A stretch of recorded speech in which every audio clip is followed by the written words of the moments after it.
Welcome back. आप एक सवाल करना चाहते हैं, जनता के सवाल से ही शुरुआत करते हैं जी। मैं खुद एक आउट ऑफ स्टेशन स्टूडेंट हूँ। कई बार ऐसा होता है कॉलेज में फंक्शन होता है, रात के 8-9 बजे तक हम बैठ के तैयारी करते हैं, लेकिन हम में और उन स्टूडेंट में जो खुद दिल्ली के हैं कोई डिफरेंस नहीं माना जाता। 9 बजे के बाद उनके माता पिता तो लेने आ जाते हैं, लेकिन इंस्टीट्यूशन कोई जिम्मेदारी नहीं रहता। 9 बजे तक काम किया, उसके बाद भैया खुद जानो, जैसे मर्जी जाना है वहाँ जाओ। रास्ते में कुछ हो जाए, मरने के बाद पुलिस जिम्मेदारी नहीं लेगी और मरने से पहले इंस्टीट्यूशन नहीं लेगा, तो हम जैसे बच्चों का क्या होगा? सचदेवा जी, गांधी जी सचदेवा इंस्टीट्यूट की, मान लिया कि ये लड़की सचदेवा में पढ़ती है। देखिए बेटा, मैं भारत के प्रत्येक शिक्षण संस्थान की तो जिम्मेवारी नहीं ले सकता, लेकिन जहाँ तक हमारे कोचिंग संस्थान और हमारे इंजीनियरिंग कॉलेज का संबंध है, नहीं हम इन जनरल बात करते हैं गांधी जी, इन जनरल देश भर में ऐसे इसमें मैं भी एक अभिभावक होने के नाते हर संस्थान से ये अपेक्षा रखता हूँ कि वह सभी छात्रों का, छात्राओं का, विशेष रूप से कन्याओं का ध्यान रखे और उनको उचित सुरक्षा व्यवस्था में आप ध्यान रखते होंगे, लेकिन अगर आकाश इंस्टीट्यूट का मुद्दा उठाएं या जयपुर का मुद्दा उठाएं, आपको नहीं लगता कि प्रशासन जिम्मेदार है, स्कूल प्रशासन? जी, मैं मानता हूं इसमें प्रशासन की ओर से कुछ ना कुछ चूक जरूर हुई है, और उसमें मैं भी इन्हीं अभिभावकों के साथ मिलकर ये आवाज़ उठाना चाहूँगा कि पुलिस प्रशासन और सभी अधिकारीगण इस विषय में तत्परता से कार्य करें। पहले तो हर प्रशासन पूरी गारंटी लेता है आपके सवाल लेकिन उसके बाद सर मैं आपसे जानना चाहूंगी, पहले तो कोई सहयोग नहीं दिया जाता रिपोर्ट लिखवाने में। अगर कोई रिपोर्ट लिखवाने आता भी है तो उसको क्वेश्चन इस तरह से पूछ के हैरेस किया जाता है कि अगला बंदा अगला जो भी है वो दोबारा रिपोर्ट लिखवाने की हिम्मत नहीं करेगा, वो रिपोर्ट लिखवाने में ही डरता है, क्योंकि क्वेश्चन ही ऐसे पूछे जाते हैं कि हैरेस किया जाता है। खौफ नहीं, पुलिस का खौफ लोग कहते हैं आजकल। ये सही बात है कि पुलिस, अगर आप कहें तो मैं दूं। देखिए, अब आजकल तो माहौल इतना पढ़ा लिखा है और सब लोग और खासकर मीडिया ने इतना उजागर कर दिया है समझ को कि इन छोटी छोटी सी बातों को हर शख्स समझता है। अगर कहीं पे भी पुलिस का रवैया इस तरीके का नजर आता है तो हर पुलिस ऑफिसर के ऊपर एक और उससे बड़ा पुलिस ऑफिसर है। आप लोग पढ़े लिखे लोग हैं और जो ना भी हैं वो लोग उन सीनियर ऑफिसर तक जाएं और अपनी बात कहें। अभी तक 2 एपिसोड की बात जो सामने आई वो सिर्फ लोकल पुलिस से मुताल्लिक है, लोकल पुलिस से। अगर कभी लोकल पुलिस का रवैया इस किस्म का रहता है तो हमें चाहिए, खासकर इन केसेस में जो हीनियस क्राइम है और वैसे भी किसी भी क्राइम में, अगर आप चाहें तो कोर्ट के दरवाजे। सिंह जी का तो पुलिस से विश्वास ही उठ नहीं, मैं वही बात कहने जा रहा हूँ, वही बता रहा हूँ मैं कि अगर पुलिस से विश्वास उठ जाए, अभी तक बात सिर्फ लोकल पुलिस की हुई है, इसके अलावा भी बहुत सारी इन्वेस्टिगेटिंग एजेंसीज हैं, सीबीआई है, इंटेलिजेंस है, क्राइम ब्रांच है, स्पेशल स्टाफ, और कोर्ट में उनकी बात सुनते हैं। जी हाँ, मैं यही इंफॉर्मेशन देना चाह रहा था कि हम कोर्ट का दरवाजा खटखटाकर अपना इन्वेस्टिगेशन चेंज करा सकते हैं। हम पूछेंगे अभी बीडी सिंह जी से, ये कोर्ट तक गए तो इनका कैसा रुख रहा पूरे मामले को लेकर? मैं इंस्टीट्यूट के निदेशक महोदय से ये क्वेश्चन करना चाहता हूँ कि आप एडवर्टीजमेंट, और वो भी गलत ढंग से, कि हमारे इंस्टीट्यूट से इतने बच्चों ने मेडिकल कम्पीट किया है या फिर इंजीनियरिंग कम्पीट किया है, इसके लिए तो लड़कों को आप एल्योर करते हैं जिससे कि अधिक से अधिक स्टूडेंट दाखिल ले सके। लेकिन अगर आपके हाथे में ही अगर कोई इस तरह से घटना घटती है, अगर कोई छात्र की मृत्यु हो जाती है, तो फिर आप इससे मुकर क्यों जाते हैं?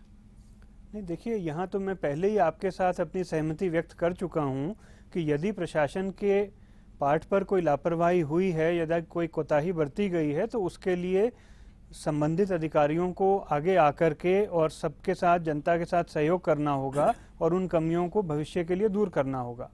जी, एक और सवाल है आपके पास। नौजवान ने जो सवाल पूछा था उसका जवाब दे दें। जी, वो कहा था कि अगर वीआईपी की बेटी के साथ ऐसा हो तो आप क्या करेंगे? देखिए, वीआईपी की बेटी का तो एक क्लासिक केस है, कश्मीर में हुआ था। पूरे देश की इज्जत और सुरक्षा दांव पे लगा दी गई थी।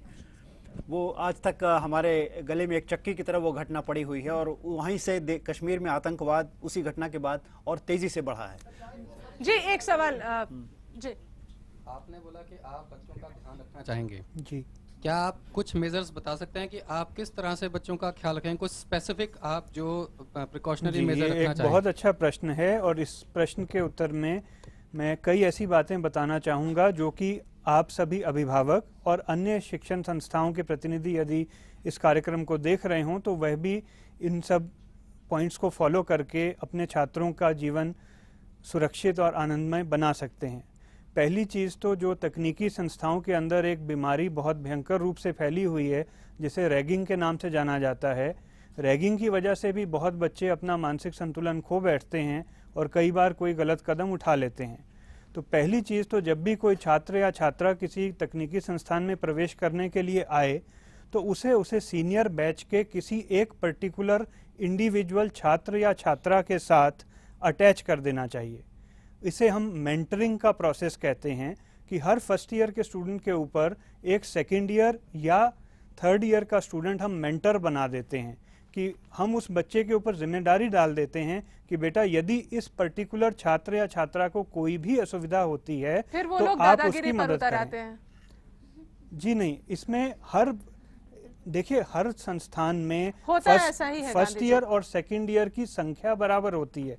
यदि किसी संस्थान में अगर 200 सीटें हैं फर्स्ट ईयर में, तो सेकेंड ईयर में भी 200 ही छात्र होते हैं। तो हम प्रत्येक अच्छा, अब छात्र एक के बात ऊपर जो प्रत्येक जनता के मेंटर। पास भी ये सवाल होगी, मैं जानती हूँ। कितने बच्चे होते हैं? मान लिया 200 बच्चे एक क्लास में हैं, कितने टीचर्स रखते हैं आप लोग? देखिए उसमें AICT जो इंजीनियरिंग कॉलेजेस को और दूसरी तकनीकी शिक्षण संस्थाओं को गवर्न करती है, उनके मानक हैं कि प्रत्येक 15 छात्र या छात्राओं के ऊपर कॉलेज के अंदर एक अध्यापक होना आप आवश्यक लोग है। अग्री करते हैं कि आपके 15 छात्रों के ऊपर एक टीचर? बताइए ऐसा। गांधी जी के इंस्टीट्यूट में है, जी जी, गांधी जी के इंस्टीट्यूट में है 15 छात्रों के ऊपर एक अध्यापक। वकील साहब बिल्कुल हैं, और इसमें मैं ये भी कहना चाहूंगा कि AICT जो all India council for technical education है, हाँ, वो एक सभी सवाल। कॉलेजेस की मान्यता तक रद्द कर देती है यदि मानक पूरे ना किए जा रहे हों। लेकिन पुलिस के साथ साठगांठ इतनी बढ़िया होती है कि कोई मान्यता रद्द नहीं होती।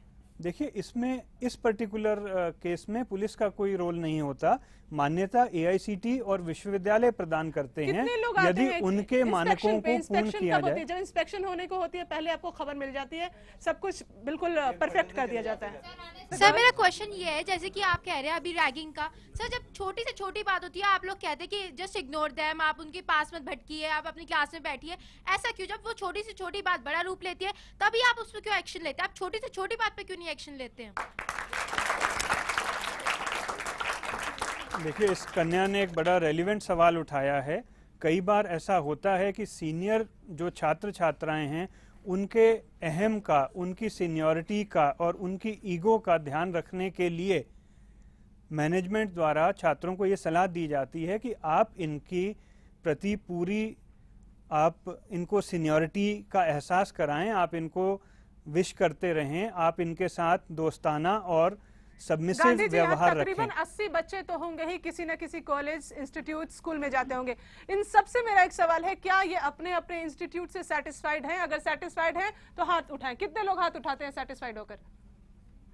आप देख सकते हैं गिने चुने लोग हैं। Most of them are not satisfied. Anyways will talk about it later. इससे पहले लेते हैं एक छोटा सा ब्रेक के बाद सरेआम को हम जारी रखेंगे।